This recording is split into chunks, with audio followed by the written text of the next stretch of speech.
भगवद्गीता किञ्चिदधीता गङ्गाजललव कणिकापीता भगवद्गीता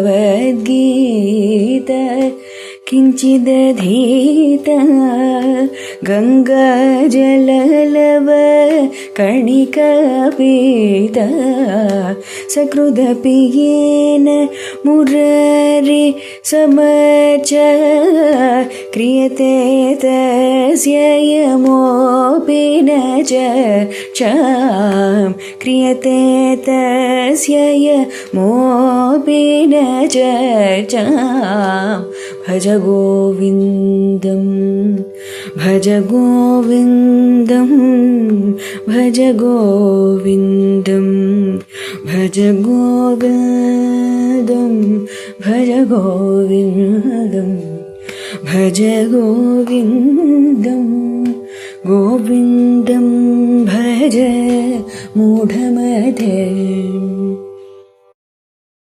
శ్రీశ్రవణ ఛానల్కి శ్రోతలందరికీ కూడాను మరొకసారి స్వాగతం. ఈరోజు మనం చాలా చక్కటి శ్లోకాన్ని విన్నాం పావని పాడగా.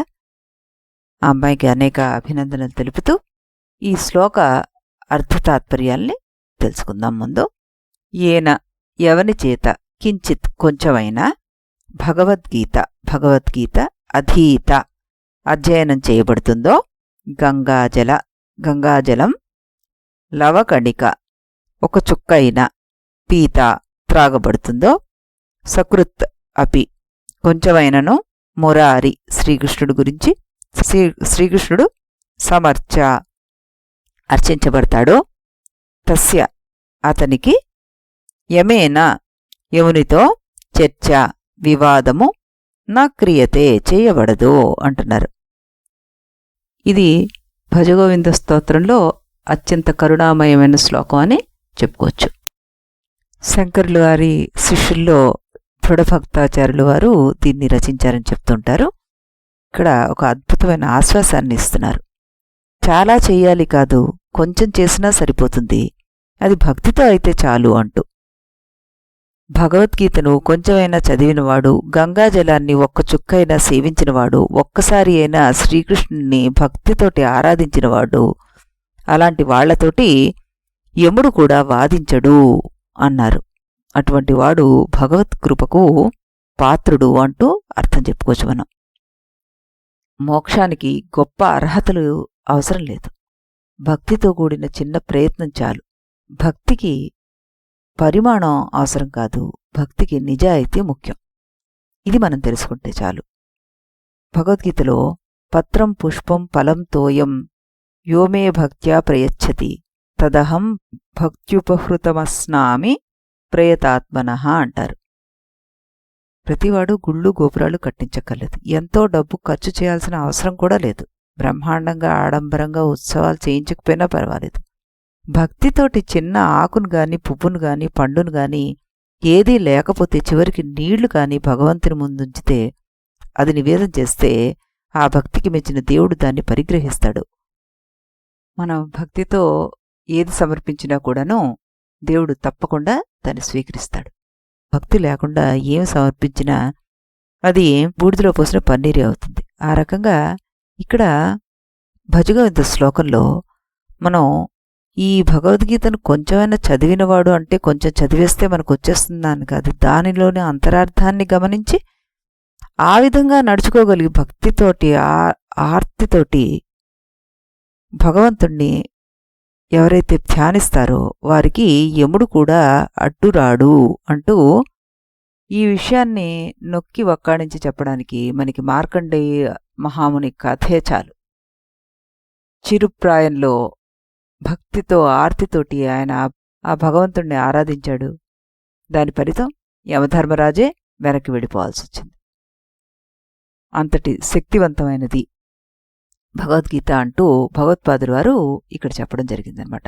అంటే భగవద్గీతలో ఒక శ్లోకం చదివేస్తే సరిపోతుందా అన్నది ఇక మనం ఆలోచించాల్సిన విషయం. భగవద్గీతలో ఏ ఒక్క శ్లోకం తీసుకున్నా దాని అంతరార్థాన్ని తెలుసుకుంటే చాలు అన్నది ఇక్కడ ముఖ్యం అన్నమాట. అలాగే గంగాజలం, గంగాజలం మన కర్మని కడిగివేస్తుంది అంటారు.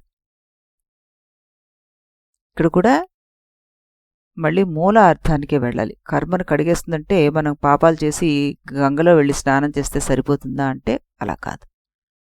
ఆ గంగ యొక్క పవిత్రతను అర్థం చేసుకుని ఆ పవిత్రమైన పనులని మనం చేయగలగాలి. పవిత్రతతో కూడినటువంటి పనులను చెయ్యండి అని ఇక్కడ చెప్పడం జరుగుతోంది. ఇకపోతే మన శాస్త్రంలో మనకి సకామ భక్తి, నిష్కామ భక్తి అంటూ రెండిటి గురించి ప్రస్తావిస్తూ ఉంటారు.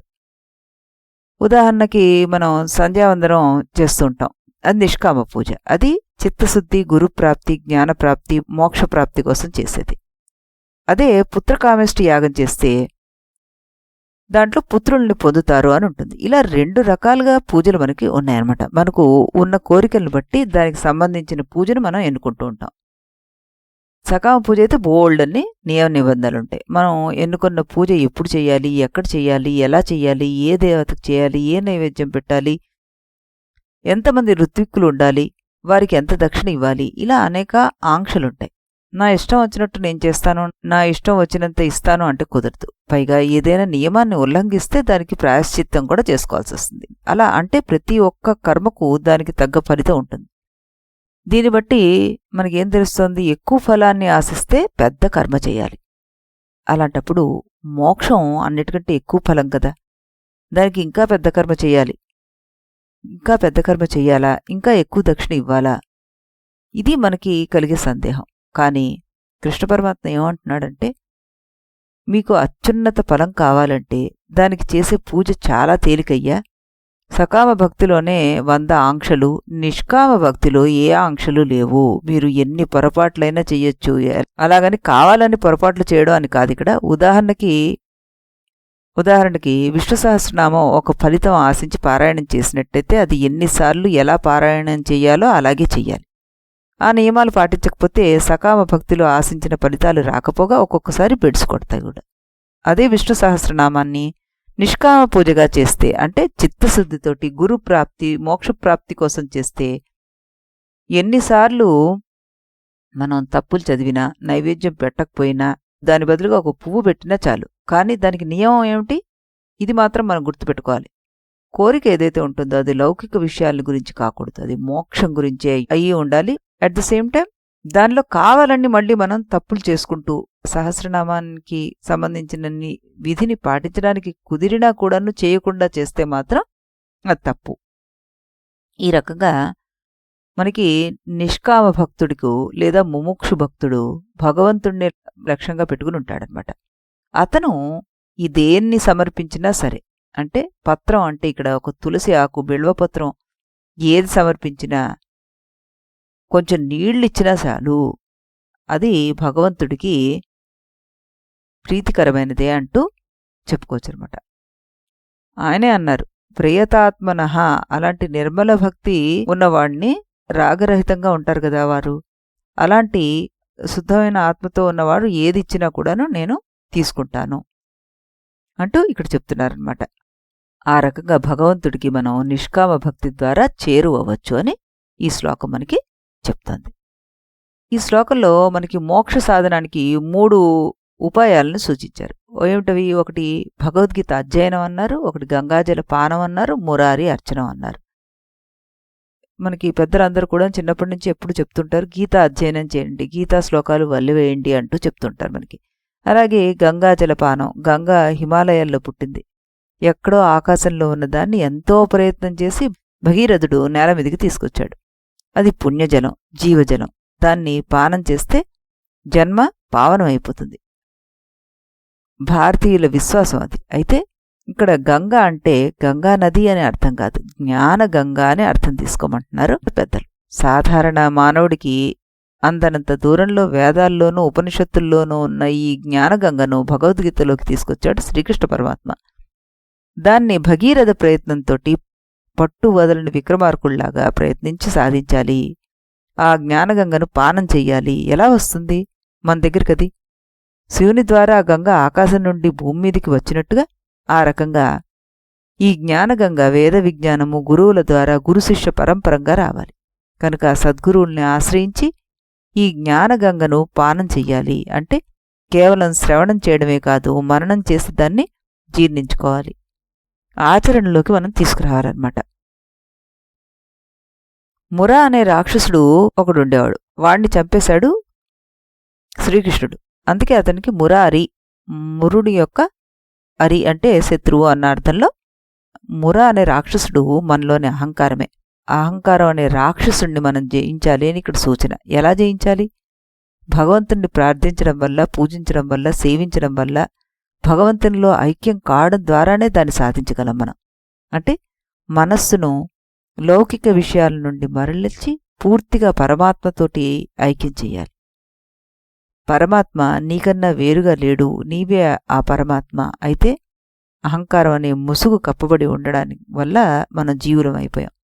కాబట్టి అహంకారం అనే ఈ ముసుగును తొలగించి నీ స్వస్వరూపాన్ని నువ్వు తెలుసుకుంటే అదే మోక్షం అని ఇక్కడ అర్థం చెప్పుకోవచ్చు మనం.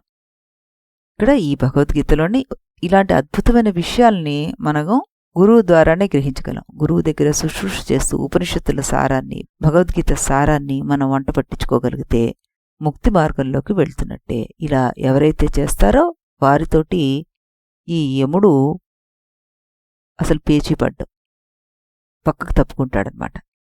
ఈ దుఃఖతరమైన ఈ సంసార నావని దాటడానికి మనకు ఒకటే మార్గం, అదే భగవంతుని ధ్యానం. తెలుగులో కూడాను పద్యాన్ని విందాం. భగవద్గీత కంఠమున ఉండిన గంగా జలము గొంతున నిండిన విఠలుని నామము ఒక పరిపల్కిన యముని భయము ఇక ఎవరికుండును. మనసా వాచా కర్మతో భువిన త్రికరణ యోగము తెల్పిన రీతిన సాధు పురుషుడు సాధన చేసిన కాలుడు కూడా దరికేరాడు. స్మరించు హరిని స్మరించు హరిని స్మరించు హరిని సుగుణమతి. భజించు హరిని భజించు హరిని భజించు హరిని బుద్ధిమతి. డాక్టర్ రామకృష్ణ గారు చాలా చక్కగా పాడి వినిపించారు మనకి ఈ పద్యాన్ని. ఇందులో కూడా కవి ఏం చెప్తున్నారు అంటే, ఇందులో కూడా నువ్వు భగవద్గీతను కొంచెం పట్టించినాను, గంగాజలంతో గొంతు తడుపుకున్నా, భక్తితోటి భగవన్నామాన్ని ఒక్కసారి పలికినా కూడాను యముడు వాడి జోడికి రాడు అంటున్నారు. సత్కార్యాలు చేస్తూ మనసు మాధవుని పైన లగ్నం చేస్తే అలాంటి సాధువుకి కీడు ఎవరూ చేయలేరు అంటూ చెప్తున్నారు. భగవద్గీత స్వయంగా శ్రీకృష్ణుడి రూపంలో భగవానుడే చెప్పాడు మనకి. అది ఒక మహాగ్రంథం. దాని గురించి కొంచెమైనా మనం శ్రద్ధగా పఠిస్తే చాలు మోక్షప్రాప్తి కలుగుతుంది అంటున్నారు. అంటే త్రికరణ శుద్ధిగా మనస వాచ కర్మణ భగవంతుని పైన మనసు నిలిపి సత్కార్యాలను ఆచరించే బ్రతుకు మోక్షప్రాప్తి కలగజేస్తుంది అంటూ మనం ఇందులో చెప్పుకోవచ్చు అనమాట. వీటన్నిటికీ మనకి చక్కటి ఉదాహరణ ఇంకొకటి కూడా మనం చెప్పచ్చు. అంటే ఆర్తితోటి భగవంతుణ్ణి సేవిస్తే ఏ విధంగా మనని కష్టాల నుంచి రక్షిస్తాడు అన్నదానికి ద్రౌపది కథే మనకి సాక్ష్యం. ద్రౌపది ఒక్క పిలుపు ఆవిడికి శ్రీకృష్ణుడిపై ఉన్న సంపూర్ణ విశ్వాసాన్ని ప్రకటింపచేసింది మనకి. సభలో జూదంలో ఓడిపోయారు ఈ పాండవులంతా. ద్రౌపదిని సభకి లాగేశారు. అక్కడ అందరూ ఉన్నారు, భీష్ముడు, ద్రోణాచార్యుడు, కృపాచార్యుడు, కానీ ఎవరూ కాపాడలేకపోయారు. ద్రౌపది భర్తల మీద ఆశ పెట్టుకుంది, పెద్దలపైన ఆశ పెట్టుకుంది, అన్నీ విఫలమైపోయాయి. ఆవిడ ఆ క్షణంలో ఇలా ఏం అనుకోలేదు, నేను ఎంత పుణ్యం చేశాను, ఎంత ధర్మంగా బ్రతికాను, అయినా ఇలా అయిందేమిటి అనుకోలేదు. ఆవిడ రెండు చేతులు ఎత్తి సంపూర్ణ శరణాగతి, హే కృష్ణ నన్ను రక్షించు అంటూ ఆ గోవింద నామాన్ని ఒక్కసారిగా స్మరించింది. అదేమి పెద్ద మంత్రము కాదు, దీర్ఘ స్తోత్రము కాదు, నియమబద్ధమైన పూజ కాదు, ఒక్క పిలుపు, ఒకే ఒక్కసారి. కృష్ణుడి కృప చూడండి. వస్త్రం అలా అంతరించకుండా వస్తూనే ఉంది, అవమానం నిలిచిపోయింది. అక్కడే అర్థమైంది భగవంతుడికి కావాల్సింది పుణ్యాల లెక్క కాదు, సంపూర్ణ శరణాగతి అన్నది. ఇక్కడ భగవత్పాదుల వారు మనకు ఒక ధైర్యాన్ని ఇస్తున్నారు. నువ్వు చాలా చేయలేకపోయినా ఏం బాధపడక్కర్లేదు, పరిపూర్ణుడి కాలేకపోయినా భయపడక్కర్లేదు. ఒక్కసారి భగవంతుడిని తలుచుకుంటే చాలు, హృదయపూర్వకంగా భగవంతుని పిలిస్తే చాలు, ఆయనే అంతా చూసుకుంటాడు ఇంకా అంటూ. భగవంతునిపైనే భారం వదిలేయడం అంటే ఇదే అన్నమాట. మనం ఏదైనా పని చేసిన తర్వాత భగవంతుని భారం వదిలేయండి అంటూ ఉంటారు కదా. కష్టమైన పని మనకి ఎప్పుడైనా వస్తే భగవంతుని పైన భారం వేయండి, మీరు చేసిందంతా చేశారు అంటారు కదా. ఆ భారం వేయడానికి ఆ భగవంతుడిని మనం ఆర్తితోటి పిలవాల్సిన అవసరం ఉంది, భక్తితోటి ఆరాధించవలసిన అవసరం ఉంది. ఇవి ఇక్కడ భగవత్పాదుల వారు మనకి చెప్తున్నారనమాట. చాలా చక్కటి శ్లోకం, చాలా చక్కగా పాడి వినిపించారు పావని డాక్టర్ గారు కూడాను. మరొకసారి వాడికి కృతజ్ఞతలు తెలుపుతూ మళ్ళీ రేపు మనం ఇదే సమయానికి ఇదే ఛానల్లో ఇంకో శ్లోకంతో కలుద్దాం. అంతవరకు సెలవు.